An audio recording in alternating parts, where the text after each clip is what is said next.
My name is Rachel Elkins. I'm 34 years old.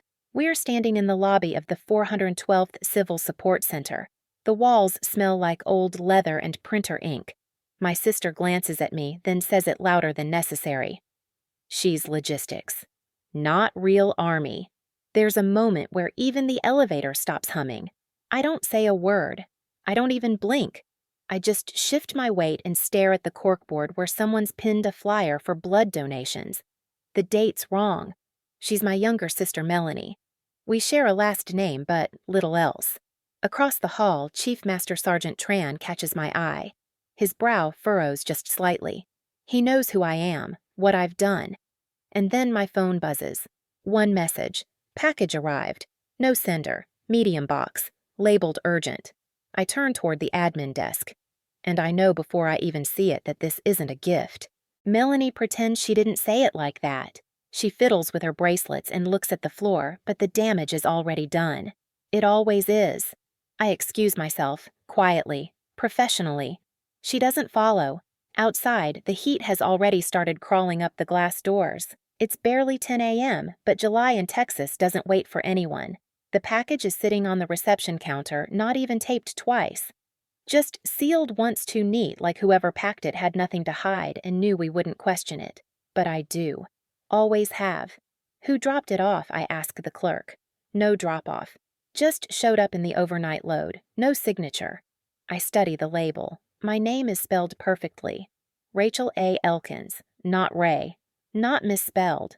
No abbreviations. That's the first red flag. Second, the return address is blank. Third, there's a faint watermark almost invisible unless the light hits right. Clear Track Freight Services. I've seen that name once before in a security memo about blacklisted subcontractors. I'm staring at the box when First Sergeant Delaney passes by. He stops cold. Where'd that come from? No idea, I say. Reception says it was with the overnight. He doesn't move, just watches it. Then he says low, "Don't touch that. That's not a gift. I wasn't born for chaos, but I was born in it. My name is Rachel Ann Elkins. I'm 34 years old. Army Logistics Specialist assigned to domestic rotation at Fort Brooke, just outside El Paso. I joined at 22 because I didn't have a better plan, and I stayed because it turns out I'm good at order. Good at fixing messes other people ignore. My family, on the other hand, is allergic to order. We're from Abilene, small-town Texas. You blink driving through it and miss the whole story, just diners, heat, and gossip that hangs in the air like smoke. My parents still live there. My sister, too, at least part of the time. Melanie Elkins is 2 years younger than me, blonde, dimpled, the kind of pretty that gets her forgiven before she even finishes screwing up. When we were kids, I thought she was fragile. When we were teens, I realized she was dangerous. She cried often, got caught shoplifting a bracelet once, and told our parents I had dared her. I hadn't even been at the mall. They believed her anyway. Dad grounded me for 2 weeks. "You're the older one," Mom had said, sighing. Be an example. That sentence has followed me through every adult decision I've made. Be an example. When Melanie dropped out of cosmetology school, I sent her rent money. When she crashed Mom's car, I said it was me who left the keys in. When she got pregnant at 19 and lost the baby, I was the one who sat in the waiting room while her boyfriend played Call of Duty in the truck. She called me the strong one, but only when she needed something, and I was always just logistics, even when I made rank, even when I deployed twice, even when my unit pulled off a flood zone extraction with 0 civilian casualties, still just the girl who packed boxes. Melanie started an Etsy shop 3 years ago. Handmade candles, she said. Sustainably sourced, spiritually blessed, she laughed. I never asked where she got her inventory because I already knew she didn't make anything herself. Then last year she asked me over brunch like it was nothing if she could use my name to register a business account. Just temporary, she said. For shipping, you've got a stable address and honestly, you're way more credible. Credible. Like it was a costume she could borrow for a weekend. I told her no. Quiet, firm, final. She pouted. Said I always made things harder than they needed to be. Then Mom jumped in, hands wrapped around her mimosa like it was a prayer candle. "It's not like you're doing anything risky," she said. "It's just helping family." There it was again, that same tone. I wasn't a daughter to them, I was a solution. I didn't yell, didn't even raise my voice. I just paid my half of the check and left. After that, the distance grew like mold. Quiet, slow, sticky. Birthday texts stopped. Christmas came and went without a card. Melanie unfollowed me on Instagram. I didn't notice until a friend pointed it out. I'd already accepted that saying no meant being cast out of the family group chat. What I hadn't accepted, what I wasn't ready for, was the way they would weaponize my silence. A month ago, Mom called and asked if I'd received a little something in the mail. I hadn't. She played it off like a surprise. "You'll love it," she said. Melanie picked it out. That should have been my first warning. But I just smiled through the phone. "Okay, thanks." I work in a classified environment. We log every incoming package. We flag anomalies. So when that brown box showed up with my full name, no sender, and the wrong vendor ID, it wasn't just a red flag. It was a trap. That day in the lobby, Melanie showing up unannounced, her voice clipped and bright and too loud, I should have seen the storm cloud forming. She always had good timing. She was there for the birthday gift she helped arrange, there to see me open it. But I didn't. I watched the box, watched it breathe like something alive. And when Sergeant Delaney told me not to touch it, I didn't. Because sometimes strength isn't saying yes, it's standing still. The box didn't move. It didn't hum. It didn't smoke. But it changed everything. By 1300, base security had flagged it. By 1430, I was sitting in a temperature-controlled conference room with an officer from counter-logistics. They slid the package across a metal table like it was evidence. Because it was. "Did you order this?" the officer asked. "No," I said. "Recognize the return routing code?" "No." But I did recognize something else. The diagonal fold of the packing tape, the scent of lavender oil under the bubble wrap, the subtle glitter in the label glue.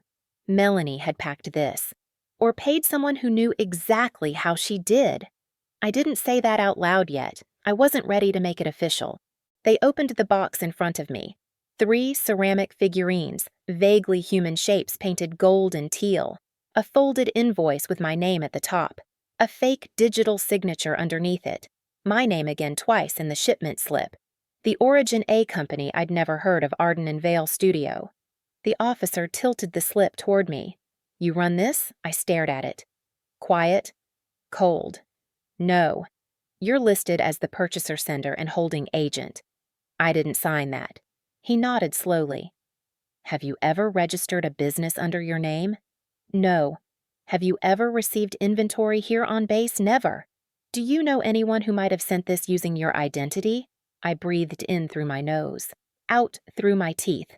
"Yes," I said. "My sister." It didn't take long to confirm the trail. Arden and Vale was registered to an address in Abilene. My parents' address. The tax ID number wasn't mine, but the mailing address, business number, and phone contact matched an application filed 3 months ago under Rachel Elkins, logistics advisor. They used my rank, my job title, my federal status, and every damn thing I'd earned with my back straight and my mouth shut for 12 years. By morning, I'd been pulled from my rotation. Not suspended, not punished. But temporarily reassigned to administrative detail pending clarification, which is military, for we don't know if you're guilty yet, but we're watching. I walked out of that meeting with my head held up. I kept my badge, but the silence afterward, emails drying up, people averting their eyes, spoke louder than orders ever could. That night, I called Melanie, straight to voicemail. I didn't leave a message. Instead, I called my mother. She answered on the second ring. "Sweetheart." Her voice was sunshine poured over syrup. "Did it arrive?" I didn't answer. She kept going. "Melanie said it might be late. But we really wanted you to feel special this year. You work so hard, and it's under investigation." The pause that followed was short, but it rang like an alarm. "What do you mean, the package? The business registration? The forged documents?" "It's being reviewed by Base Command and Federal Logistics." "Oh. That's ridiculous," she said too fast. "It's just a little gift." It came with a business slip and a fake signature. Silence. "You sent it anyway," I said quietly after I told you no. After I said I didn't want to be involved in anything under my name. I thought you'd understand. That was when I realized they didn't panic because they thought I was in danger. They panicked because I didn't open it. They needed me to be complicit. They needed me to unwrap it, to hold it in my hands, to let it pass the barrier between suspicion and proof. But I hadn't. The legal team confirmed it 2 days later. A pattern of digital signatures traced to a known IP address from Abilene. Multiple uses of my name in freight manifests and online invoices. Payments routed through a joint bank account I never opened. Melanie had built an entire shell company in my name. Not for money, not for empire, but for convenience. Because her own credit was ruined, because she knew I wouldn't check, because I was always just logistics. I asked command for access to my personnel file. There, it was a hold placed on my upcoming promotion to captain. Status deferred pending outcome of administrative review. 12 years, 2 deployments, a spotless record. And now all of it boxed and frozen because someone decided I was the safest name to borrow. I didn't cry. Not in the shower, not behind my steering wheel, not in the empty kitchen while my coffee went cold. But I did sit on the floor that night holding a manila envelope full of screenshots and records, and I felt something I hadn't felt since I was a teenager standing beside a broken lamp I didn't break. That helpless stillness, that awful knowing that this wasn't a misunderstanding, this was a choice. They made me the fall person because I could take it, because I had no children, because I had no outbursts, because I always came home alone and got back to work the next day. They didn't take my job, not yet, but they took something else. My name, my credibility, the trust in every piece of mail that carried my rank, and that more than any rank or pin was what they broke. There's a kind of silence that doesn't feel quiet. It feels like someone's erased the edges of the world, the kind where even the sound of a spoon hitting the bottom of a coffee mug sounds off. That's what the week felt like. I showed up for my assigned admin shift at 0700 every morning. I smiled at people who didn't smile back. I filed reports that wouldn't matter. I sat in meetings where my name was never mentioned, even when I was the only one qualified to speak. They didn't have to accuse me, they just had to ignore me. And I began to wonder. Maybe that's all I ever was. A shadow version of a real soldier. A utility name, a placeholder. Logistics. I was never the kind of daughter who made people proud. I was the one who covered things up, who remembered birthdays but never made a scene, who got a decent haircut and showed up clean, quiet, and replaceable. And now, walking down the hall in my base uniform, I started to believe them. Maybe I wasn't enough. Maybe I never had been. The worst moment came on a Thursday afternoon. I had just returned from scanning freight logs when I saw my name on a printed memo left on the admin desk, Elkins R. Subject to ongoing review. Do not authorize outgoing shipments. Notify base command before processing.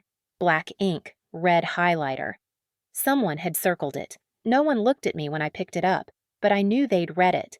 The humiliation wasn't loud. It didn't slap. It lingered.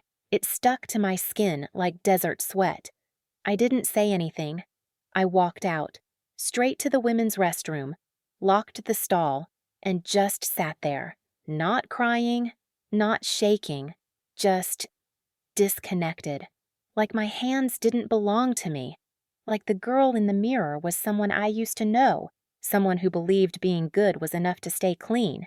That night, I didn't answer Jason's call. He wasn't my boyfriend, not officially. We'd gone on and off for years, always more than friends, never quite timed right. But he knew me better than most. I watched the screen light up with his name, then let it go dark. I didn't want to explain, didn't want to say the words out loud. They think I did it, because deep down, some part of me was starting to think it too. I didn't open the box, sure. I hadn't signed anything. But I'd ignored the signs. I'd stayed quiet when Melanie asked for help. I'd brushed off Mom's too sweet voice. I'd played my role as the strong one for so long, I hadn't noticed the line between loyalty and stupidity had disappeared beneath my feet.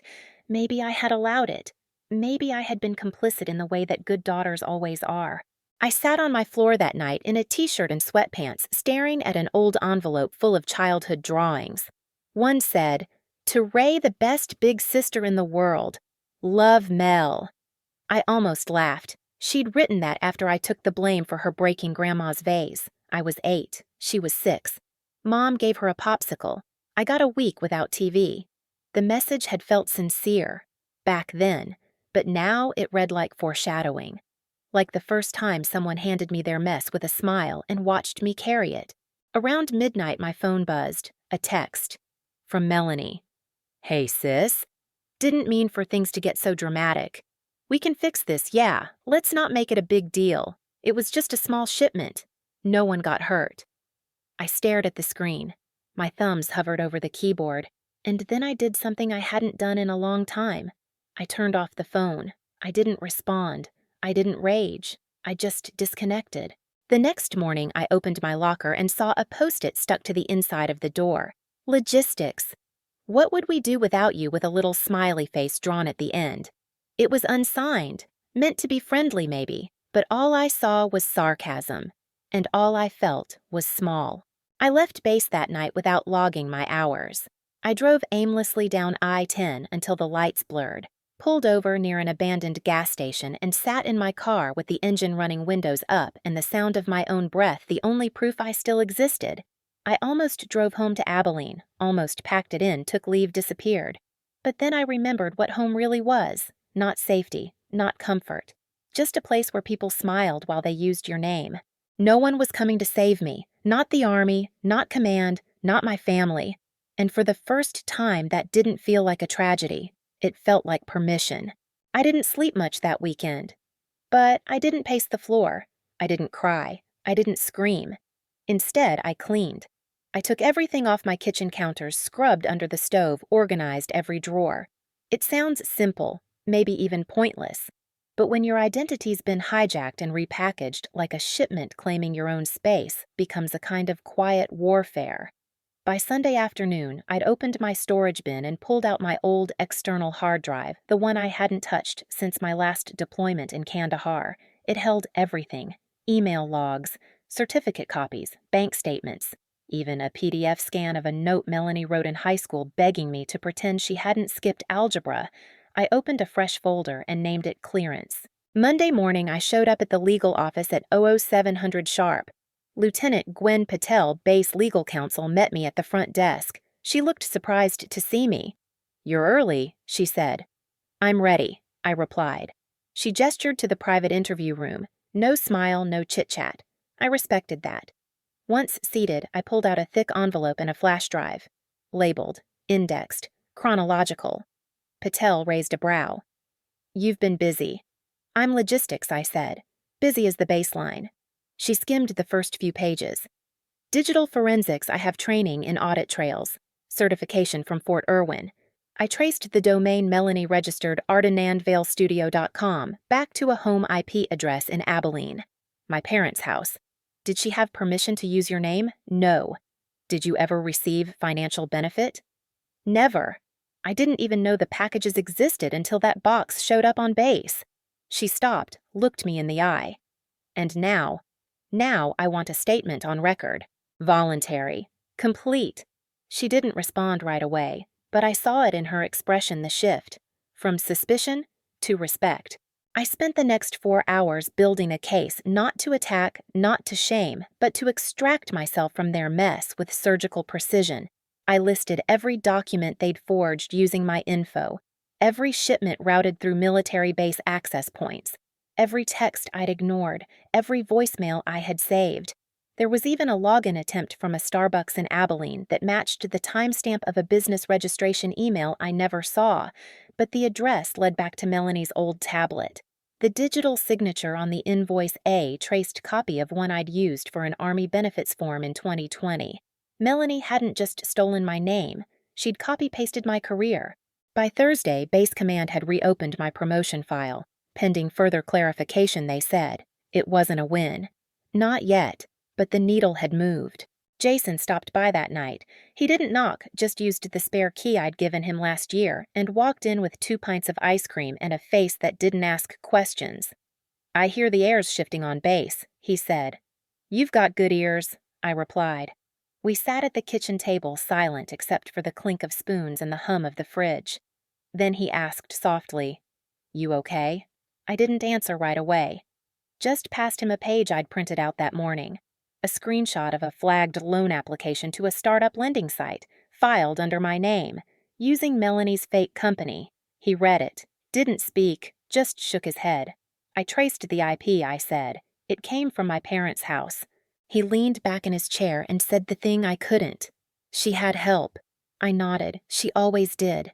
That weekend, I did something I hadn't done in years. I visited my old Army email archive. I'd saved every commendation, every field evaluation, every citation I ever received. I'd never needed to show them to anyone. I just kept them, because I knew, deep down, someday I might have to prove I wasn't just logistics, that I was a system, not a passenger. By Monday morning, I'd compiled everything into a master packet, digital and physical, titled Declaration of Unauthorized Use of Identity, Elkins R.A. Legal sealed it with a timestamp. JAG verified the documentation trail. Command marked me fully cooperative, designated reporting party. People started looking at me differently after that. Not everyone. Some still saw the rumors first, but others, especially those who knew what it meant to build from the ground up, nodded when I passed. Not big, not performative. Just enough to say, we see you now. I didn't seek revenge. I didn't post online. I didn't call home. I didn't even unblock their numbers. Instead, I filed, I documented, I prepared. Because the difference between a victim and a witness isn't volume, it's clarity, and I was done being foggy. They used my name. I used my training. And between the two, only one of us had a clearance level that held. The hearing wasn't in a courtroom. It was a conference room with bad lighting and beige walls that smelled faintly of bleach and air conditioning. 5 chairs, 2 investigators, 1 legal rep, 1 sealed evidence box unopened, and me. I sat at the center, not in uniform, civilian clothes, clean, ironed, neutral. Because I wasn't testifying, I was clarifying. Across the table, the Army contractor leaned forward. This box was addressed to you, yes. And you received it where Fort Brooke Logistics Unit B.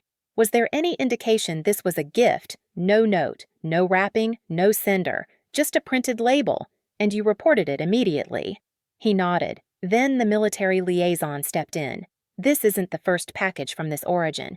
We've traced 6 other shipments to bases across the southern region, each linked to Arden and Vale Studio. All with your name, some with your signature. It's not my signature, I said. Calm, even. But I know whose it is. Who my sister, Melanie Elkins. There it was, out loud, no denying, no flinching. The contractor flipped a tablet toward me. This business registration lists your home address in Abilene. I haven't lived there in over a decade. Email fake. Phone number, my old one. Disconnected in 2021. The contractor made a note. His voice stayed neutral, but I saw the glance, a small shift of tone. Recognition. This wasn't a scandal. It was a setup, and I'd unraveled it piece by piece. They opened the box in front of me. Same contents, 3 figurines, certificate of authenticity shipping slip with my name in thick, clean font. The Army investigator held up the invoice. I've seen this template before, he said. It's a Canva default, slightly edited. I nodded. She's not subtle. They asked a few more questions. Routine, cautious. Then it came. The liaison turned the screen toward me again. There's one more thing, he said. This domain, ardenandvalestudio.com, had multiple logins from a public hotspot at the Abilene Coffee Exchange. I know the place, I said. It's 3 blocks from my parents' house. One of the officers leaned forward slightly. Were your parents aware of this operation? I looked him in the eye. They helped ship the inventory. A pause. The kind that says that changes everything. An hour later, I stepped into the hallway, evidence bag in hand, back straight. The air was cooler. The room behind me sealed shut. I didn't smile. I didn't cry. I just exhaled. And then someone called out from behind. Elkins. I turned. Lieutenant Colonel Reyes, Base Command. He was in full dress uniform, clean lines, sharp cuffs. He looked at me like someone who had read every line of the internal memo. I saw your report, he said. Yes, sir. You wrote it like a tactical brief. I know how to log a pattern, sir. He studied me for a beat longer, then nodded. One of the best structured fraud dossiers I've seen in 5 years. That wasn't a compliment. It was a recalibration. They saw me now. Not just as the name on the box, but the hand that untied the knot. Back on base, word had spread. Nothing official. But you can feel when a rumor shifts shape when people go from whispering, "Did she do it?"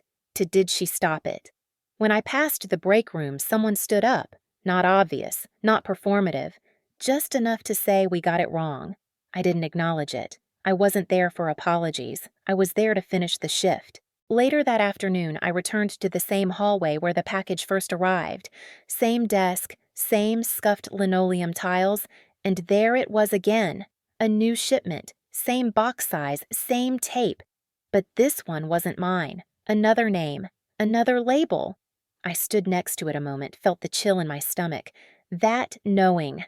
Then Sergeant Delaney walked by. He saw me, stopped. "You good?" he asked.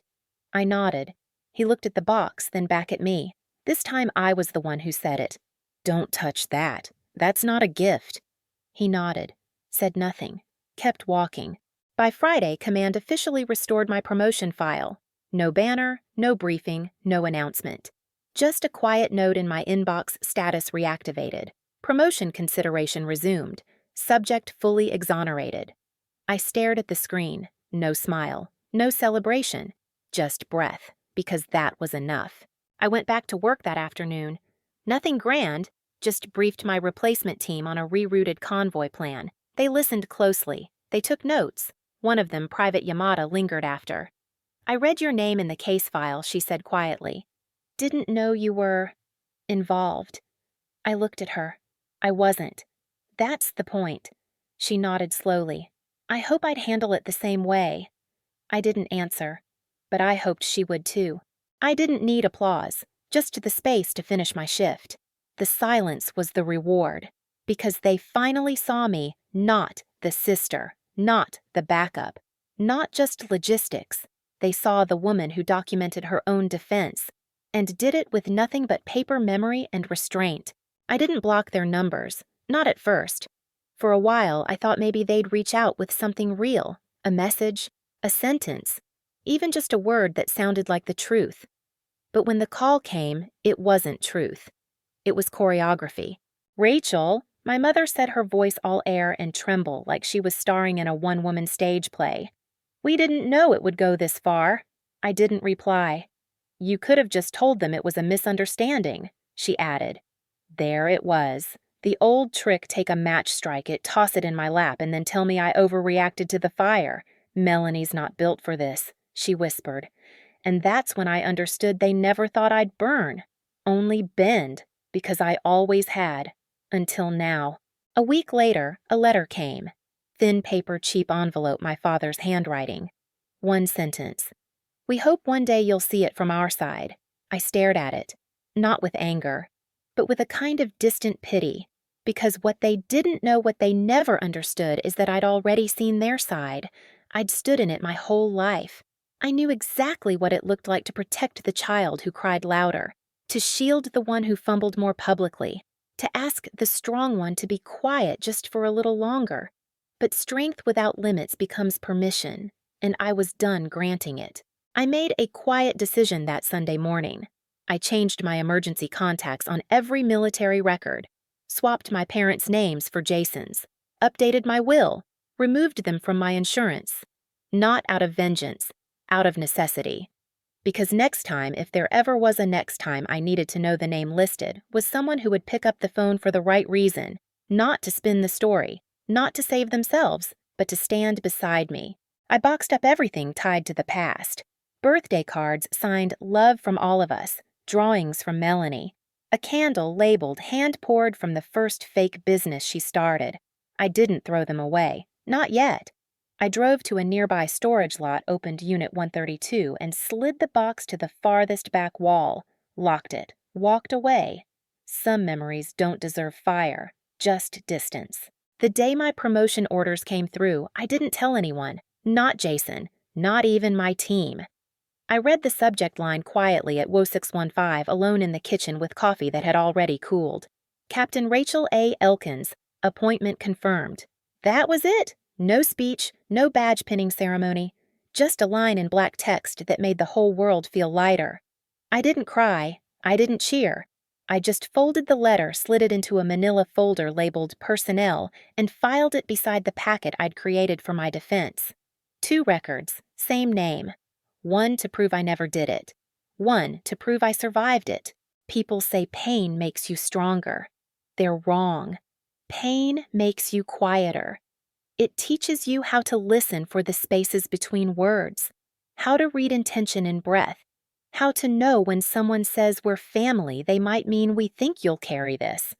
And I had, for years, until the box arrived, and I didn't open it. Some nights Jason would ask me if I regretted anything. Not the investigation, not the fallout, but the silence I kept for so long. Do you wish you'd cut them off sooner, he'd ask? And I'd always answer the same, I think I needed to see it play out. All the way. Because some endings only make sense when they burn slowly, quietly, like paper curling in a kitchen trash can at midnight. Eventually, I did burn the letters. I waited until the air turned colder, the sky darker earlier. One Sunday evening, I took the box out of storage and sat with it on my patio. Jason handed me a lighter, didn't say a word. I lit each envelope slowly, watched them curl and fold and vanish. The last thing to go, a birthday card signed, "To our resilient girl. You'll understand someday." I watched the ink fade as the flame touched the signature, and whispered, "I already do." That night, I wrote one final letter. Not to them, to myself. For the record, I am not the keeper of your mistakes. I am not the landfill where your lies go to rest. I am not the placeholder in your narrative of victimhood. I am not a box to ship your guilt in. I am not a ghost. I am not yours. I signed it, dated it, folded it once, and slid it into the back of the folder labeled Clearance. Promotion didn't change me, but it gave me language. Not just rank, but standing. Not just a badge, but space. And that's what I protect now. Not borders, not lines on a map, but my name and what it holds. I don't go home anymore. But sometimes I drive near Abilene, pull over just outside city limits, roll the window down, and listen, not for closure, not for apology, but for the sound of peace that doesn't need to be proven. It sounds like wind across flat fields. It sounds like gravel under boots. It sounds like the absence of their voices. The story never needed applause. It never needed a climax, just truth, one sentence at a time. And I wrote every line, my name, my file, my voice, back in my hands, where it belonged. All along.